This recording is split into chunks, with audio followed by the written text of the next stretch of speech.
What's up, everyone? Tyler Tamboline here, aka ToeTagginTambo, back for another edition of the Monday PGA lineup review show. This week, we're going to be talking about the Farmers Insurance Open. A lot of storylines that we're not going to be talking about. We're going to be reviewing GPPs. Going into that, you can catch more of that later when Kenny Kim and myself record the Fantasy Golf Degenerates podcast. We'll get into more of the recap stuff for the tournament. You guys can always check that out. It's free. But I am back here, Mr. Cool Cat himself, TJ Laessig at TJL5124. Man, what's happening? What's going on, Tambo? Yeah, another tournament in the books. We've got the whole Patrick Reed drama going on, but we were talking about it before the show. Bottom line is he won by 5 strokes, right? Yeah. So, cheating, not cheating. The guy is a cheater at this point. It is what it is.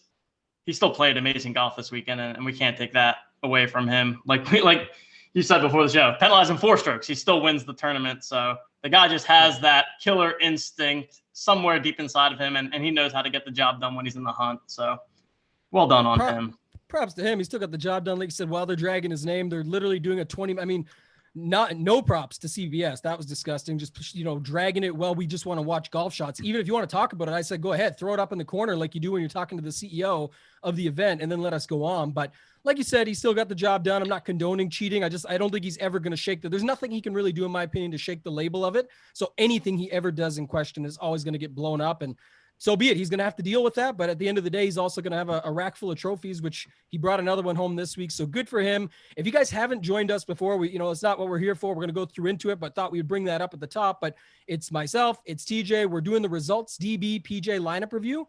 So if you're you're just going to Rotogrinders.com. You simply go to PGA. You head down to Resultsdb.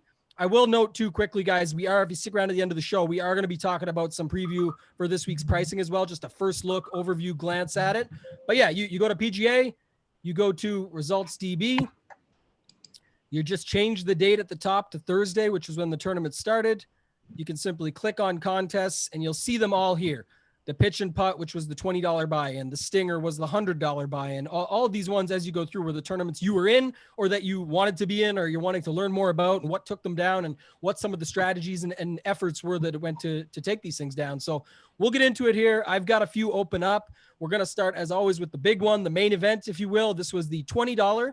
I like this one. It was still 25% to first, but it wasn't 33 or 43% as we've seen in some of these $20 milli makers. You also got yourself, much less of a field. Yeah, in a sense, still a large field, but 1/3 of what we typically see in those big milli makers, TJ. So first off, how did your week go? I know you first big props. We buried the lead here. You hit the Patrick Reed outright. That was your scores and odds pick there. His odds were nice for what he could do. I was hating on myself because the week before he'd been a little bit of, pretty much all putter, but this just goes to show at this tournament, we can look for it again here next year. Whoever has the best short game in the putter, because the year before it was Leishman, didn't hit a single fairway. He hit some, don't get me wrong, but he barely hit fairways and won with the short game. This year, Reed, I saw the stats, barely hit a green in regulation, but all that scrambling and short game, that's what he does. And then of course the putter. So how did you do overall? And what did you think of the week? Yeah, I'd written Patrick Reed up as my winner pick for the week. I just thought that coming into a more difficult course, I think is where Reed shines, right? I'd prefer him at more of the grinders, more of the, like you just said, scrambling, having to get it up and down rather than these birdie fest where it's a pitch and putt contest. So I thought he had a nice price at around 25-1. You could pretty much get him at before the tournament. So that was a nice pickup there. And then DFS wise, I continued my MME drive the green attempt, and I got one in 46th, I think was my highest one. Not too bad. I had a lot that cashed, nothing that cashed for anything big. So I got the majority of my entry fees back, which is good. So progress on the MME front.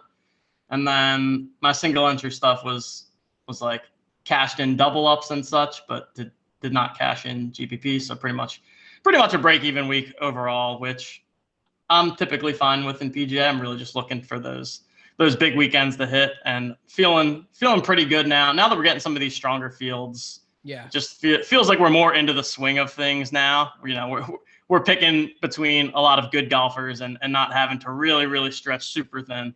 And we'll obviously have that again this week coming up. I was just going to say, I don't know if you've seen the pricing yet for this week, but it is extremely soft and extremely tough to pick through and find guys because it's all guys that you like. So I love the call there. It's certainly true. And I think one of the things that stood out to me just right off the bat, hopping into the $20 pitch and putt with that, we're going to go to yours. I've got it up here. You did You're right. 46. Yeah. So we're definitely going to get to that and look at your pool. I think that's sort of an interesting theme we're creating as we go week by week here.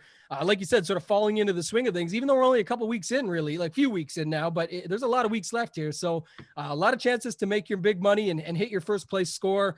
I myself didn't have the greatest week. We're going to jump into Buck 3Y 378, had himself or herself, whoever it might be, a great week at 250K large. But just for me, it was Patrick Reed. And the thing I said about him is, you know, I was on him the week before, but I like going back to someone that I was on the week before that then gets cheaper. That was not the case. And even though the course in my mind did suit him a little bit better, he'd have to bring that short game for all 4 days. I obviously underestimated that. He was certainly capable of doing so. He did so. And as we, talked about at the top, don't need to go further. He won by 5. So that will ruin your week for me. If you don't have him like that, I certainly didn't. But look at this. Most people were with me, right? 6.78%. That's sort of the benefit of that. The other way of looking at it, right? Anytime you can pick up these studs at under 10%, you're looking at a pretty good opportunity there. So it worked out for Buck.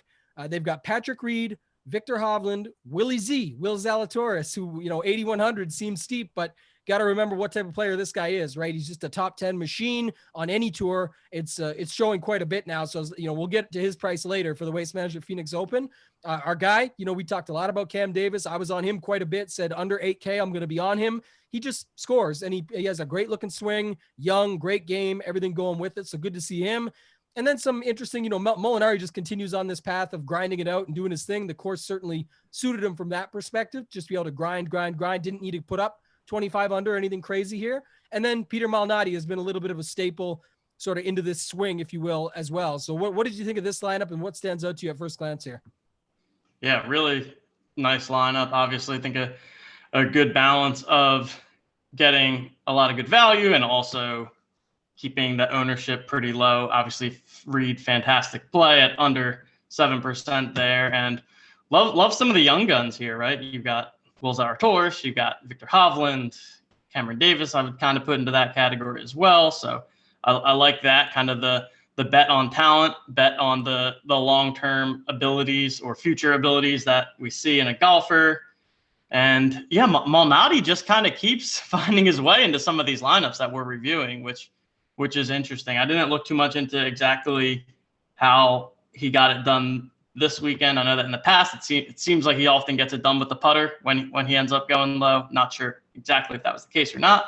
And then Molinari is, I think we're going to have to figure out a little bit of what the deal with him is, right? Because he had his run where he won the major and all, and then disappeared for a while. And we've seen him back in the mix a little bit. And I have not really taken him too seriously, but may need to reevaluate that opinion as we see him again for the second straight week, putting in a decent performance. Yeah, it just goes to show too, it's back on this situation of, like you said, I know we're feeling good. We're getting into the swing, but some of these guys were just these names that are just too good. And again, I'm burying, it again, when you go to the Waste Management Phoenix Open pricing later, you're going to see. So I'm spoiling everything. The foreshadowing is too much, but yeah, a lot of these guys, these big names with these low prices, you got to make some decisions. Last week was Jason Day and Adam Scott. If you remember, Adam Scott disappeared on Sunday. Jason Day disappeared well before that. So that didn't work out for me. But again, it was just two names that seemed extremely cheap for what their talent was, what they've done at the course, all those factors. Scott looked really good until he didn't. He was doing it the same way though, right? It was, he couldn't get it going off the tee. It was bad there. His putter was leaving him on 5 foot. His approach game was so sound, but that's sort of one of the downfalls. I think it was Ben Coley was talking about this on Twitter. It's when the approach game is just so sound that then these 5-footers are left up. It looks worse on them because everything looks great, but if their putter's not on, it comes back. You're like, oh, you can't make a 5-footer. Well, it sucks, but it's just the way it goes, right? You can't have all parts of the games firing at all times. Look at Patrick Reed. We talked about already. Definitely didn't have all parts. He had the parts that he needed and the consistency that he needed to grind through and get it going. So overall, nice lineup. I think a couple things. The Molinari thing stood out as sort of a big name, low price.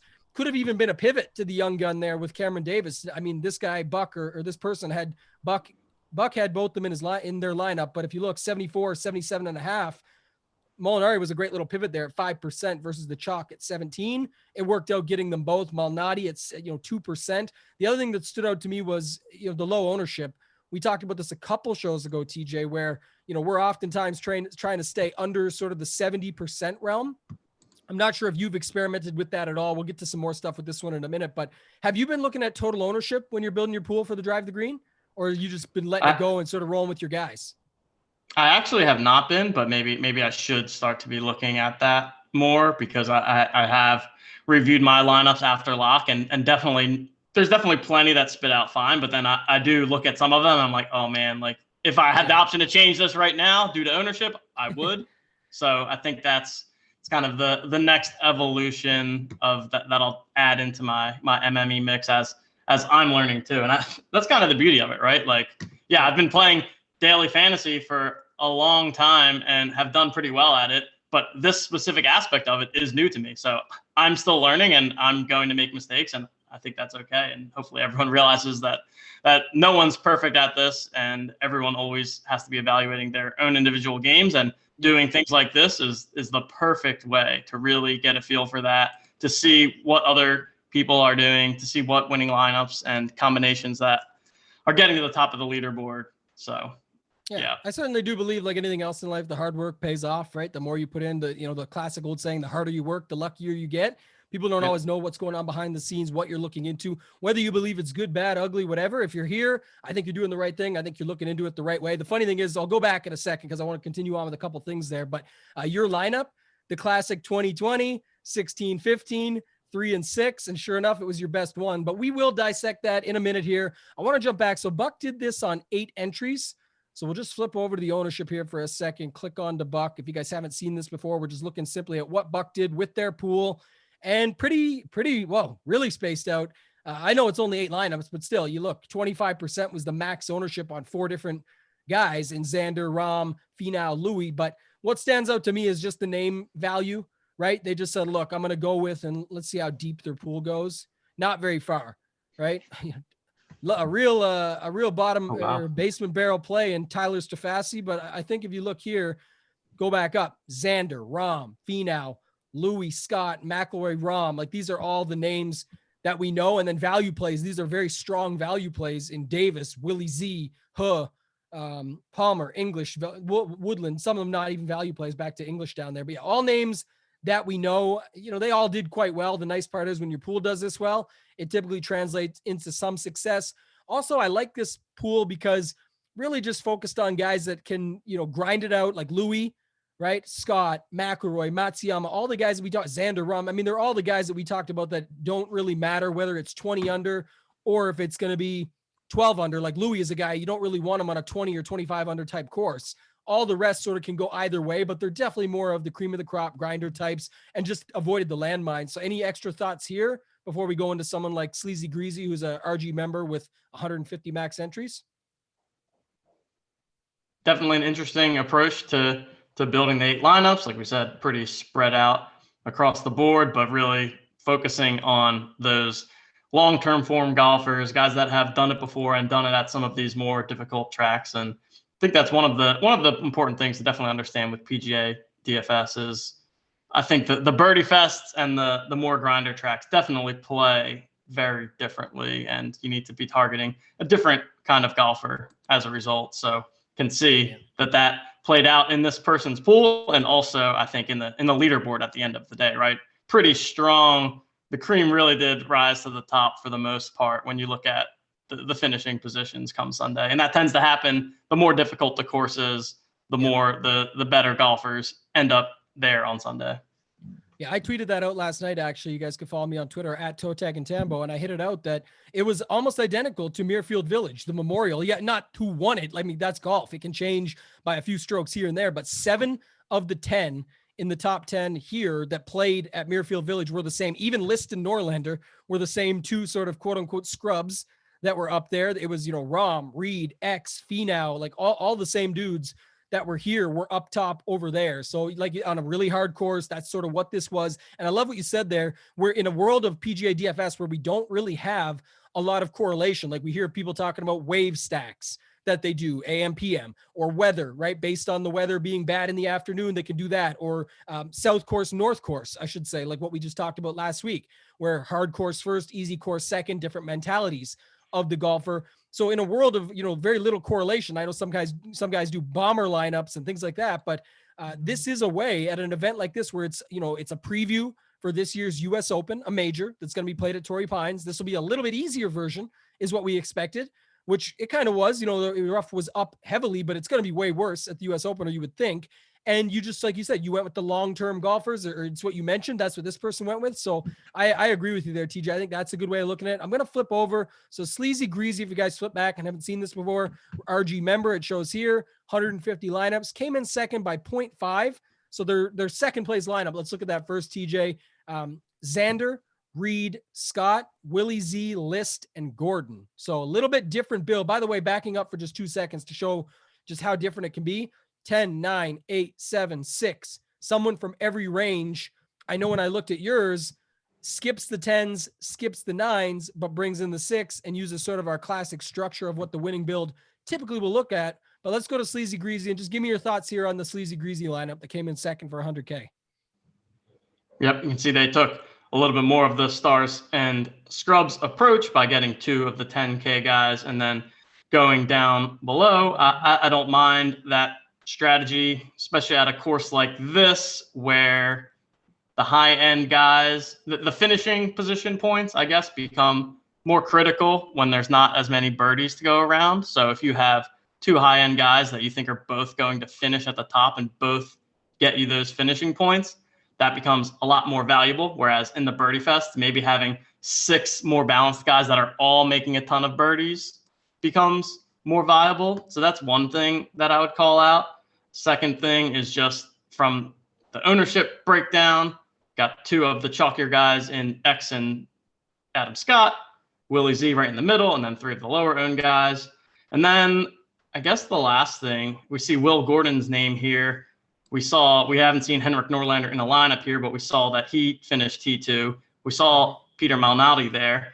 It's just, for some reason, there's some of these golfers that when you look at the stats that they don't pop, but like Will Gordon went on his run at one point last year, right? I don't know. It just seems like there's Henrik Norlander went on his run and now he's back again. So I'm just kind of taking mental notes of some of these cheap guys that we tend to see popping up over and over. And again, just a little bit more of that. PGA DFS is an art and a science. And to me, that's a little bit of the art of just knowing like, hey, there may not be one statistical indicator that says Will Gordon is the play here, but for whatever reason, we know that sometimes he has popped up here in the past. And so for that reason, I'm going to include him in my player pool. Same thing with Norlander. Same thing with Malnati. I feel like we tend to see a lot of the same like super cheap guys that find a way to pop up. So yeah, and I think that's what happens. And we're going to look in a second here at Sleazy Greasy's pool and how much Will Gordon they played. But you just made a good point. That's, it'll take some flack at times of, why are you going back to Keegan Bradley? Why are you taking Corey Connors, Benny On, all these guys? And Will Gordon, Luke List certainly fits this one, as far as that goes. Same with Malnati. It's that, Malnati's in a way of if he gets hot with his ball striking, we know he can putt. Luke List is he gets hot with his ball striking all the time. Can he just make a putt? And that's the same with Benny On, Keegan Bradley, Corey Connors, but we're going to play these guys because they continue to get put out at these low prices. They make lineups fit. They make cuts often enough. It's just they normally have one bad day and then that can falter. But when they don't, the lists, the Norlanders, went in the bunker 4 times in a row yesterday. Transfer to transfer to transfer to transfer. In between, he hold one out. I mean, this is just, it can happen. But at the same time, they do start making these shots or chip-ins and putts and things like that they have these good short games for these ball strikers that can end up really paying off. So definitely want to slide some of them into your pools. And that's why we do it again, like you talked about earlier, looking for that one big week. Doesn't mean it's all going to come at once. And wow. Oh, I don't know if you just saw my face there, but whoa, yeah. My jaw dropped. Very interesting. That's as aggressive as we've seen. That's as aggressive as we have seen. Wow. This will remind me real quick back to, I don't remember exactly which year. It might have been the year of the Dustin Johnson 3-putt with the Spieth takedown at Chambers Bay, the U.S. Open. But I believe it was Xander Schauffele before anyone knew who he was. And somebody else, I forget who the other guy was. But it was, whoever won the $1 million that year took both of those guys at like 90% clip. And again, they were like $6,300 at the time. Nobody knew who they were, just sort of scrub plays. And that helped take it down. This is all in Luke List and Will Gordon. So I'd love to hear some Sleazy Greasy thoughts on why they went all in. I mean, List I can get behind. He'd been playing, had some good golf. Will Gordon's a super talent with upside, but to just go all in like this on 150 lineups feels aggressive. It did the job. It's a $100,000 win. Maybe that's why they're at the top and I'm not. What are your thoughts, beyond the shocking result of what you see here, but it did do the trick, but it is interesting. What do you think about this setup? Yeah, it's definitely interesting. I would probably put this under the category of a don't try this at home. I think that it's like, if I'm going to go 100% on a guy for 150 lineups, I'd want it to be more on, like, I don't know, a John Rahm or Rory or Xander, of like we've seen it before with the Bryson at the Rocket Mortgage, where the person also has a high floor. Now, I guess that said, I'm looking at the larger player pool a little bit. I guess what this does is then allows them to mix in a bunch of the higher priced guys and get exposure to each of them. Yeah. I don't know. I don't want to speak too firmly on Sleazy Greasy's process here. I am struggling a bit with kind of dissecting and working backwards from, if you really like Will Gordon, you don't need to go 100%. But I think that's the thought process that, most would have, and myself included. Like I would have been fine with having 60% of both of them. I guess, I can't speak for Sleazy Greasy either, but I think, my thinking backwards and just sort of reverse engineering it is that we know it's a tournament where the cream is going to rise to the top. So if you think you need 4 of the Xander, Rahm, Rory, Hovland, Scheffler, Leishman, Reed, Matt Simon, look at all these, big names at high prices. Starts with Finau. These are all guys in the 10K.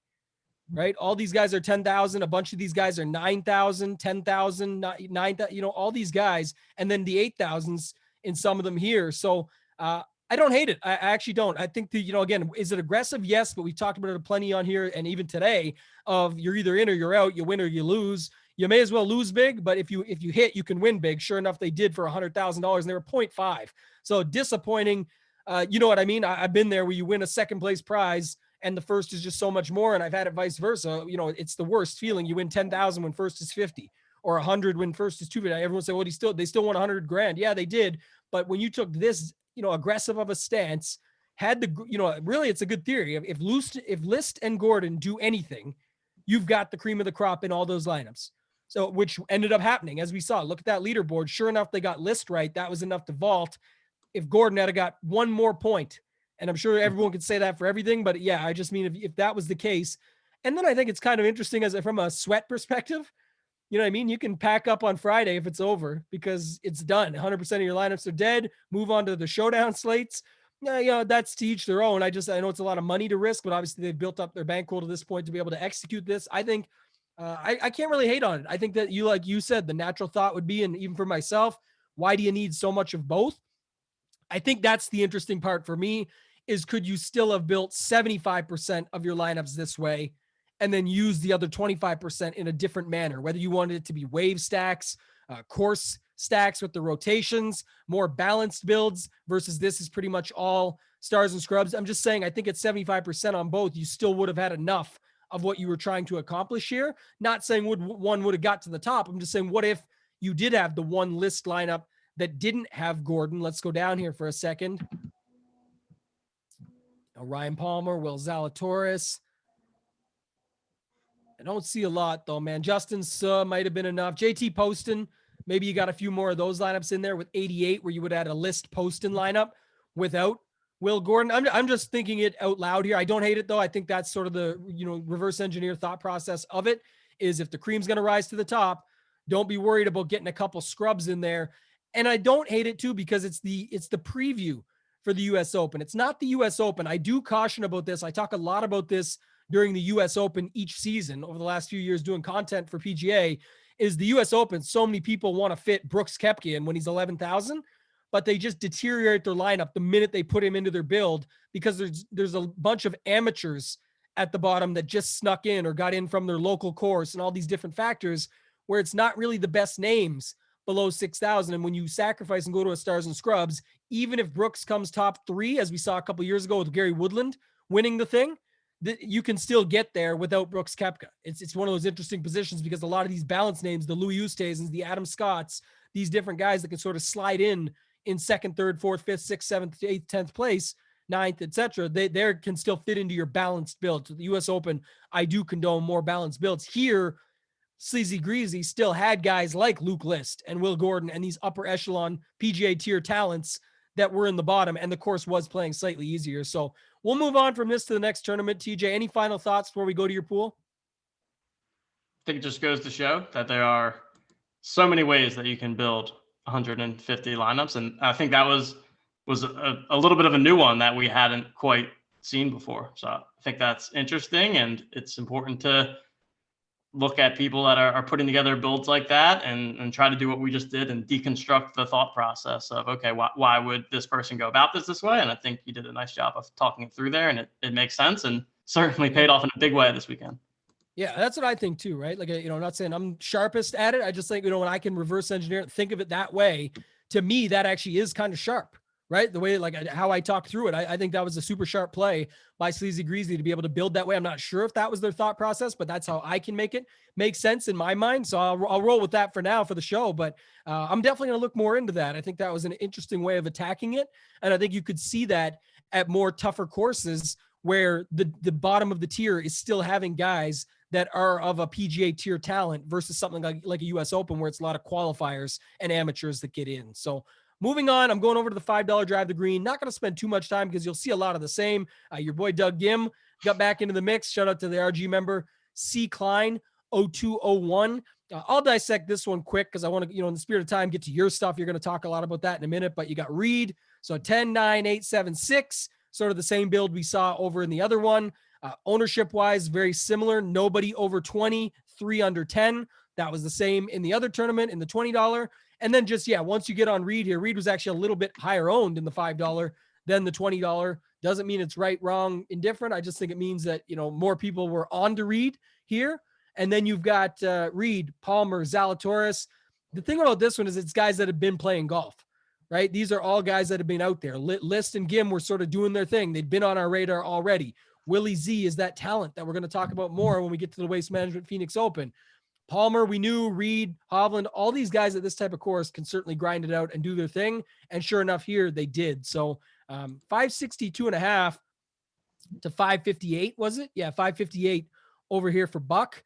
A lot of RG members up here. C. Klein also came in 7th. So that's interesting. Man, look at the price drop. 7th is $500. First is 25,000. Really impressive by C. Klein. Let's look at their pool real quick before we go into yours, just to show more ways to do it than one. I'm mixing it up here. So 25%, a much more balanced portfolio, still using enough golfers that you can fit some of these guys in down here at the 1%, 2%, 3% range, like the Sloans, Neesmiths. Like I said, get a little bit of Benny On in your life, get a little Lucas Glover in your life. These are the guys that can make that difference. If you go here too, let's just look at the chalk for a second. We didn't do this on the last one, but we know what was done on the other side. So, 24 versus 21, 25 versus 21, underweight on Scott, underweight on Xander, over, there's a few differences here.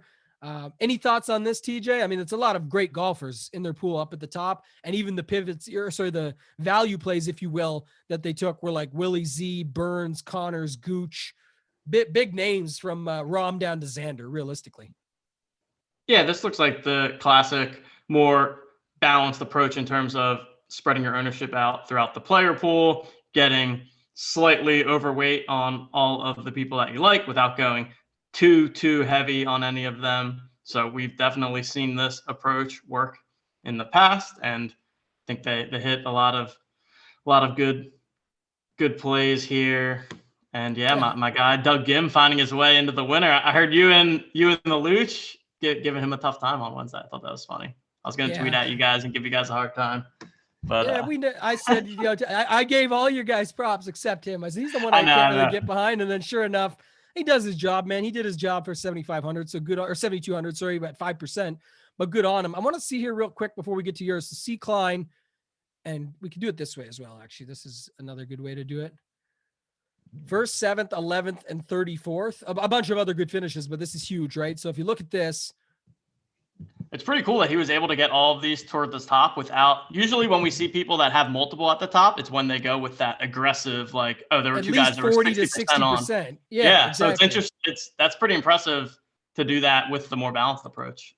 So you keep your eyes on this for me too, and for everybody, so I can follow. But we got Reed, Hovland, Palmer, Willie Z, Gim, and List. Now the 7th place was missing Reed, but is it just Willie Z and List? I think, right? It's a 4v4. Wow. Yeah. So that shows some interesting stuff. And then let's go to 11th. Xander was not in the then it's a mix. So Xander's in this one, Reed's in this one, Xander and Reed. Doug Gims in this one, Doug Gims in this one, not in this one. So it's a mixture there. And then Glover, Lanto. So what I would say too, and you guys can check out my Wednesday night lineup HQ show that it was the aforementioned with Luch, the J Carlucci this week. I did it. TJ hit me, hit me up and did it the week before with me, but it's an awesome show every week. I think it's interesting to go through and sort of see how we're building in that. This to me, TJ, looks like at least 3 uniques because every lineup has about 3 off, right? Well, it's still mixing the core, Xander, Reed, Gim, but now Burns, Gooch, Norland. Like, you know what I mean? There's a mixture of all of these guys. So I think it's at least 3 uniques is the way that it looks like they're running it. And that's something I'm typically on. I do like the more uniques because I want more opportunities at it. And then you can see it can work still, right? Even with the balanced pool, which like you said, normally we see like 2 guys at 60% owned and normally like 2 studs at 60% owned, or at least 2 guys 8K or above to make something like this happen, because normally you need that winning equity. If you look here, it was Reed, no Reed, Reed, and then Reed starts popping up. And if you go back to their ownership real quick and just go here, C. Klein, what was Reed? 17%. So they're well over the field of 7%. So that makes sense to me. I'm good with that. Let's have a look here. Let's dissect your lineup first. So let's go to it here. We'll go back to TJL. 46. You got the one sneak through. The rest obviously had something punish them, but talk to me about your lineup here, and then we'll go to your player pool afterwards. Yep. So like you kind of mentioned, it ends up with our classic build that we end up seeing from an ownership perspective, where we've got 2 guys over 20%, 2 guys in the teens, and then 2 guys that are down below 5% or 10%. A lot of my overarching strategy this week, and we'll see that when we go into the pool, was that I wanted to get overweight on both Rahm and Rory. I just felt like, I don't know, I felt like it was a tournament where the cream was going to rise to the top, which it was, and it did. And I wanted those 2 guys, I wanted to be overweight on them. And I thought that would also lead me to more of that kind of stars and scrubsy roster construction. I wasn't really in love with the 9K range, so I was fine, except for Hideki. I did have some Hideki too, but for the most part, I was fine with like an 11K. I'm always on Hideki, which is always painful. I've always got the top end guys, and then I was pretty heavy on like Adam Scott, Will Zalatoris. I like that low 8K range, and then there were some value guys that I just kind of sprinkled in. So you can see Straka and List ended up in this one. I don't think that those were guys that I was particularly intentionally overweight with. It was probably like a minimum 5%. Make sure I just sprinkle them into my pool, and then. Yeah, no, that shows. I was just going through and scanning so everybody else could see, but like, yeah, quite a difference here, right? Like you've got Palmer and Scott the same.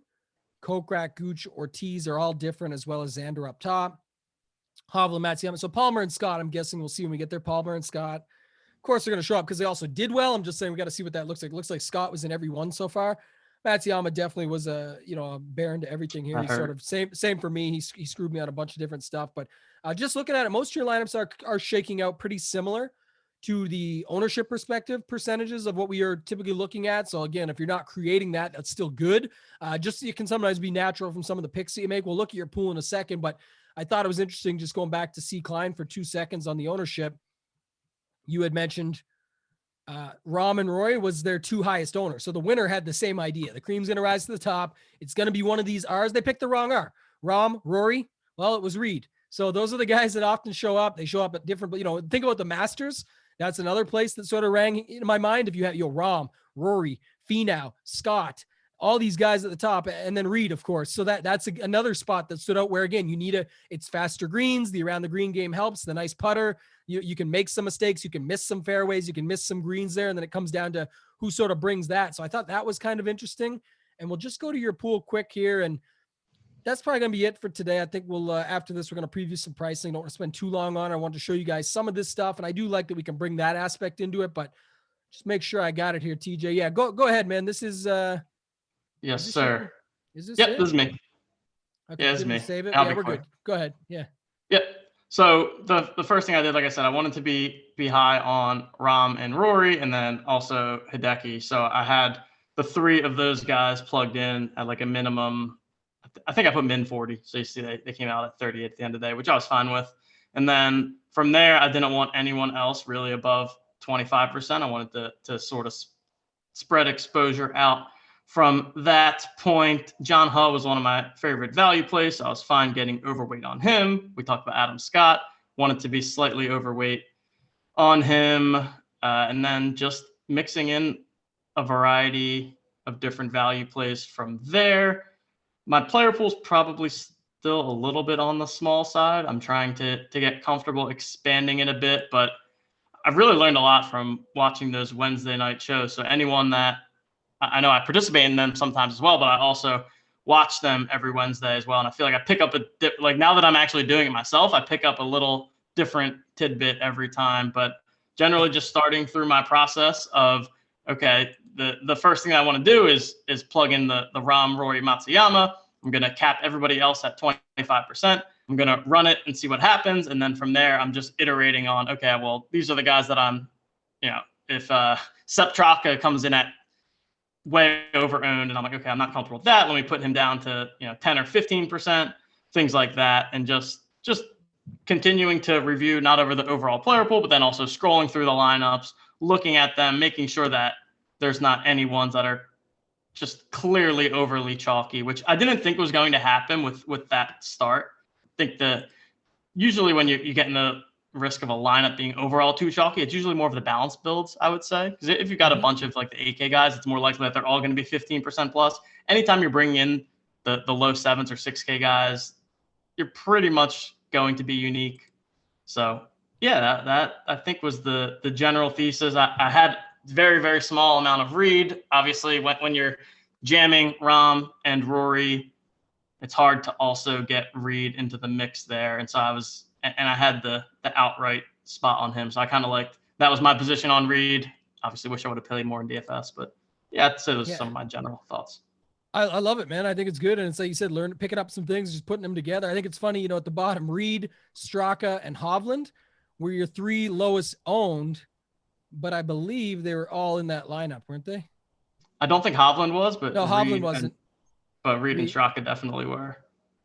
Actually, Reed wasn't. Rahm was in there. Or, sorry, Reed was not. Oh, that's interesting. Sorry, so yeah, we're mixing up rounds. That's why you didn't come in higher than 46 is you needed Reed in there. But yeah, no, I think it was still a good analysis of it. And I think the other thing you said too was, like you said, you can pick your guys that you want. You sort of pinpoint where your pool goes from there, because now it can only make so many, it can only build certain styles. If you're going to be overweight Rory Rahm, it's aiming more for that. But again, at 38%, it allows for some lineups where they could even be together if you wanted. If you want to separate them, you can do that in the rules. That's something that we talk about. I typically separate them, but I'm saying on a week like this week, which we'll get to in a second here, you might want to put two guys together like Rahm and JT, and we'll go to that in 1 second for the Weights Management Phoenix Open. But it's a much higher or much lower scores at that event, and this one's much higher scoring where the numbers are up there.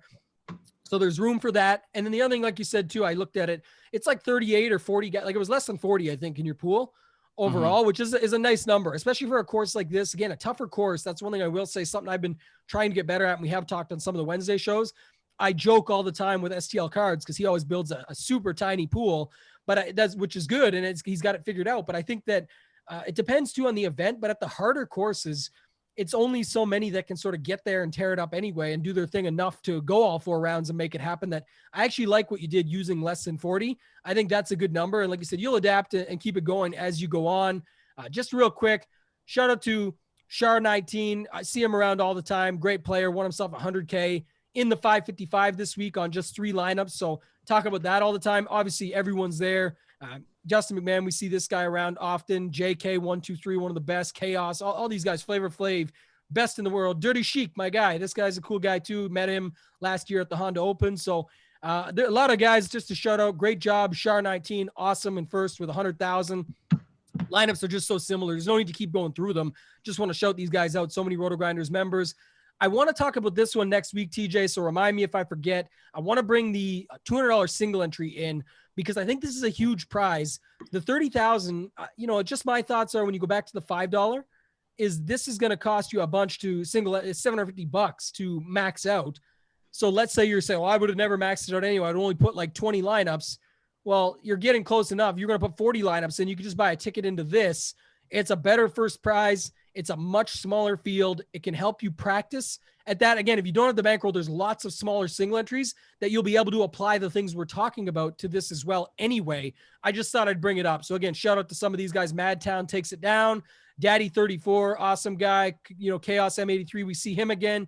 D Johnson 101, another good guy. Always see him around. These are, great scores for them, and it's really tough. The single entry streets, you're good on them. I'm not so much. I like them though. I like getting my feet wet and messing with them. So I think we'll talk about that more going forward, TJ. Let's get into the fun stuff, man. We got, 10 minutes or so left here that I want to go. We'll talk about just a brief overview. So this is, guys, on Lineup HQ. I'll be doing a show on Wednesday. I've got the Fantasy Golf Degenerates podcast tonight for a free preview with Kenny Kim. Tomorrow on Tuesday, we do the DFS for Drive for Show, DFS for Dough. That's with Noto and Cards that I do every week. Love that show as well. One of my favorites to be on, where we can just go around the banter. I'm sure there'll be some good stuff with all the Patrick Reed controversy this week on both the show with Kenny and with those guys. But let's talk about some early first look stuff here, TJ. What do you see right off the hop? We've got Rahm, X, JT, Rory, and Webb all at 10K and above. Webb being the defending champion over Tony Finau last year in that heartbreaking playoff where Tony thought he was breaking the Puerto Rico Open curse. What are your first thoughts here, and what do you see? First reaction is Xander has surpassed Justin Thomas and Rory in price, which I think it's got to be the first time that that's happened. I don't know that for a fact, but if I had to guess, I would say that that's the case. And you can't blame it. He's a top 20, top 10, top 5 machine. So he's certainly had the results. Rory at 10-6 just definitely jumps out to me as a nice price. He didn't have the best overall season in last year, but he's definitely turned it on in the last, back half of 2020. He's T16 last week. So that's what jumped out to me and Webb above 10K. He's not always above 10K. So those are the first things that jump out to me. The Xander thing, definitely 11K Xander is new. Xander stands out for that reason. Rory stands out because he's the fourth price golfer. It is his first time incoming, and I think it's because there's less fans, right? Obviously, they're used to this. Is the I've been here the last 3 years. I'm sad I can't be there this year. The Waste Management Phoenix Open in Arizona with the classic 16th hole, the stadium course. You can go out there on the 16th hole. Everyone's drinking, having a great time. Betting on the close to the pin all day. It's one of the best experiences if you haven't done it. Definitely got to check it out. Last year, I was fortunate enough to head up into the Skybox. That was even crazier. Like, I don't know. It was awesome just to have the full experience where I've had to run to get there versus get the tickets to get into the Skybox. And I really wanted to work something out where the DFS community could get behind it and head down together. I think it'd be a lot of fun. But this year is probably not the best year. So we wait for next year. I think, like you said, as far as pricing goes, everyone's going to be still on Rahm just because the ASU ties, the fact of how good he is. The price is only $200 more than Xander, who seems out of place. JT, I think, will be pretty popular. The Rory narrative with the win probability and everything, the fact that he is still cheaper than normal, I could see people betting him at 12-1 and then just not playing him. So I think that stands out. And then Webb, you've always got to make a decision. The fact that, is he underrated? Does he belong up here with these guys? And the fact that he's the defending champion could lead to that, right? So that's sort of just the first thoughts there. We'll talk more about it throughout the week.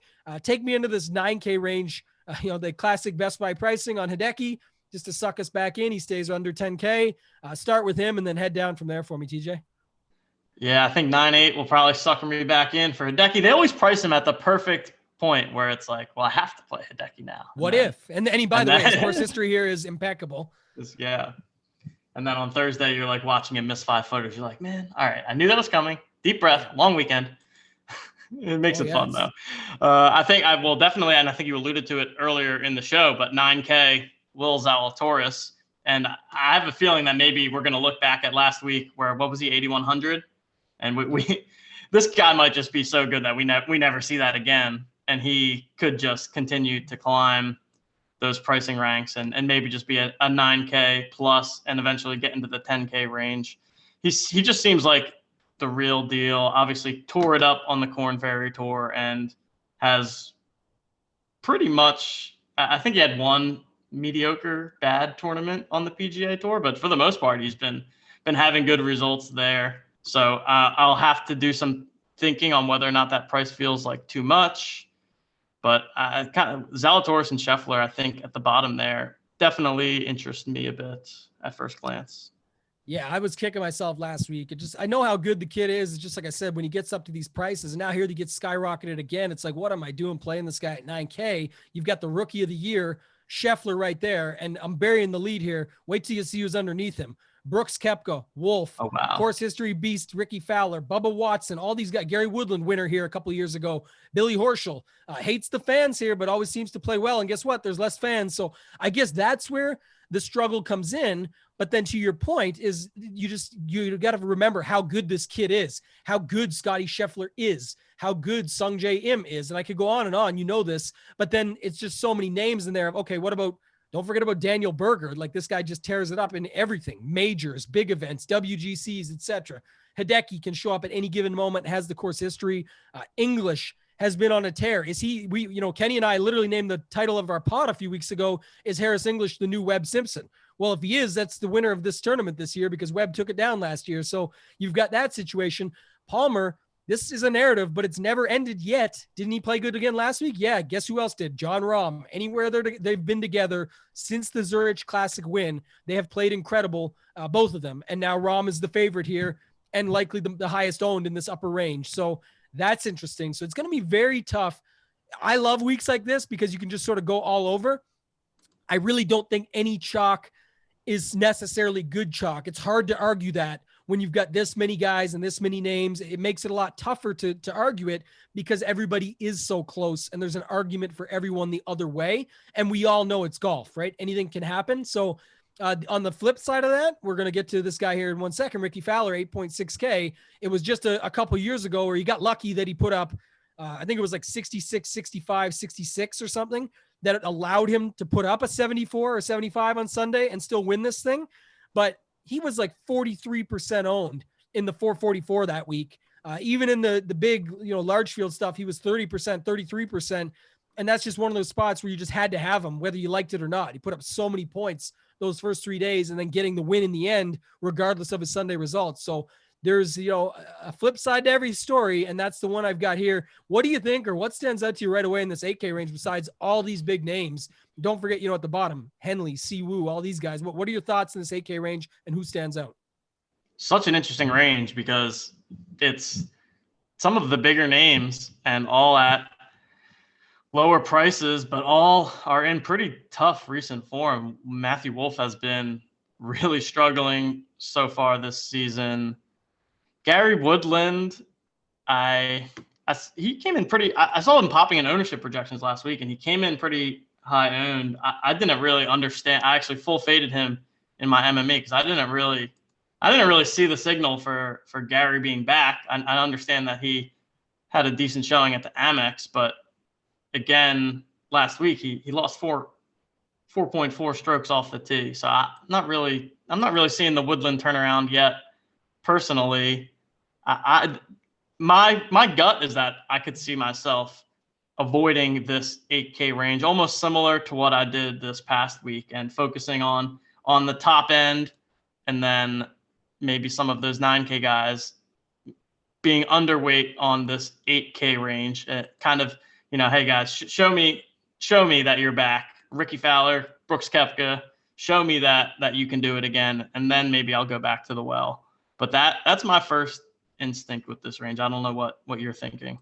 Well, that kind of does stand out to me. It hits home right away from all the stuff we've been talking about in this show, combining it, the week where we got to go back to back to back and do our shows that way. I thought that was a good one to see these things play out. And like you said, if you look here, look at the talent in the 9K range of like the Bergers, Im, English, Palmer, Scheffler, Zalatoris.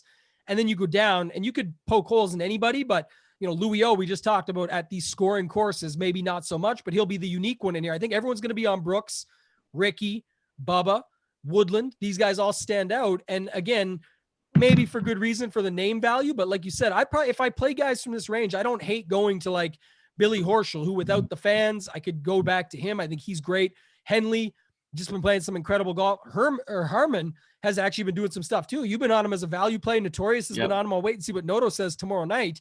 But this guy, Kim, obviously at 8.1K, he's a fine play. I think I'll try and avoid some of these balanced mixed builds where people are going to have 2 or 3 of these names. I don't know if the Wolf thing, he did withdraw, by the way, after round 1, said it was a wrist. And he did have the ownership. If you go back over here, I was just looking at it. It was Where was the ownership on Wolf?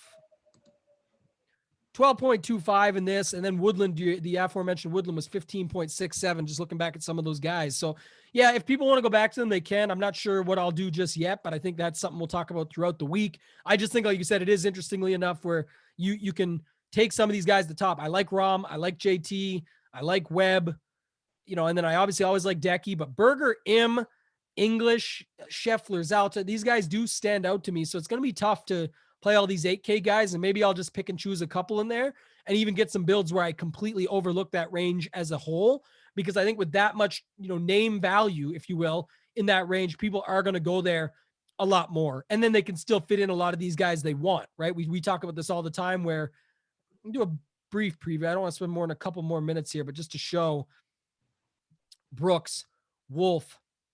Oops.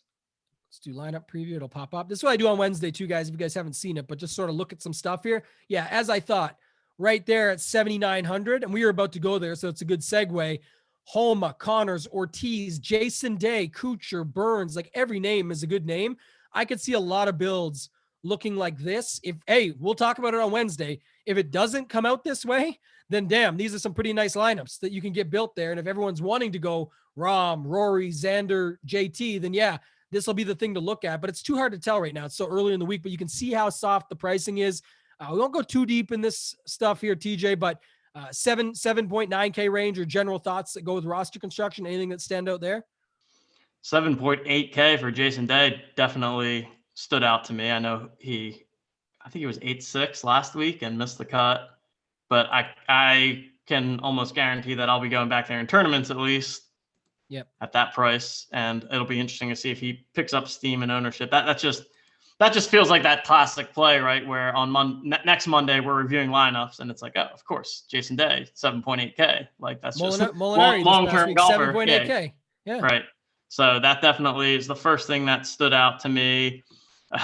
Henrik Norlander might have the most fluctuating price in DraftKings history. We've seen him like low 6Ks, mid 7Ks. We've seen him in the 8Ks before. 8,900 one time. Yeah. Exactly. Yeah. 8,900 one time.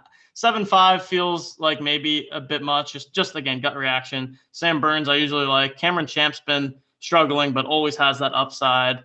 I guess my first instinct is that there's definitely some appeal to this range. Spieth, no thanks, really.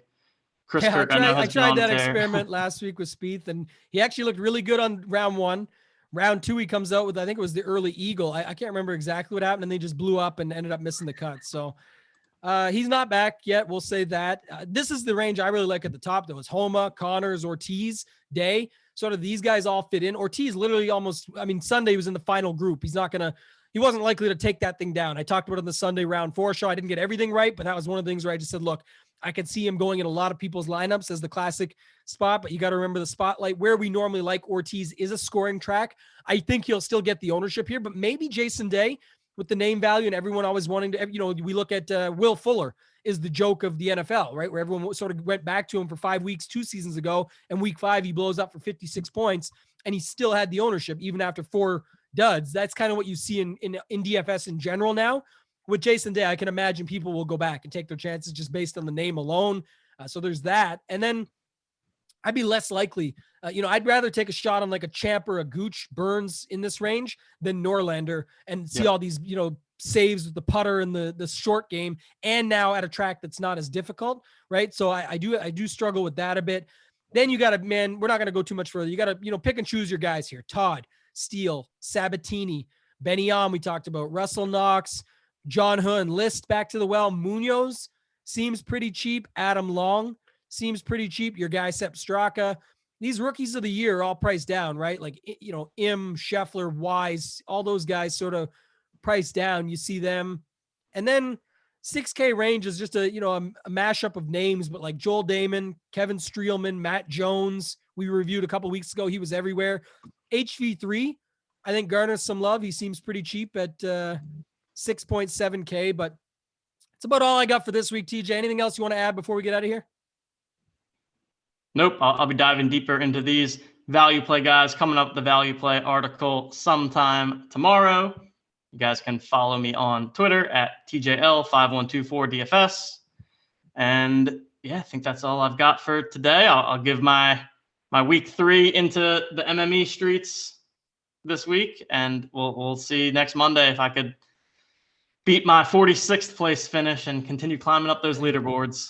Love to see it. I want to beat it too, right? That's my goal. And I'm biased right now. I'm only going to review my stuff when it does good. How about that deal? So I'm glad you're keeping the end of the show up and holding us up in the MME streets in 46th place. That's good for you.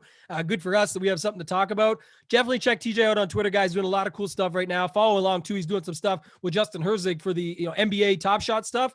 I'm following. It's to each their own. But if you're into it, and a lot of people are in this space right now, I would definitely check that out. For myself, you guys can follow me on Twitter at ToeTagginTambo. Talk throughout the show about a lot of the content that we'll be doing and that I'm doing throughout the week. But last thing, guys, the show went a little longer this week. If you don't like that, let us know. I just think for me, I like getting a little preview in at the end myself. So I think we hit up on some good stuff, some good wins, some player pools, all that sort of stuff. Check us out. Let us know. Other than that, thank you and good luck.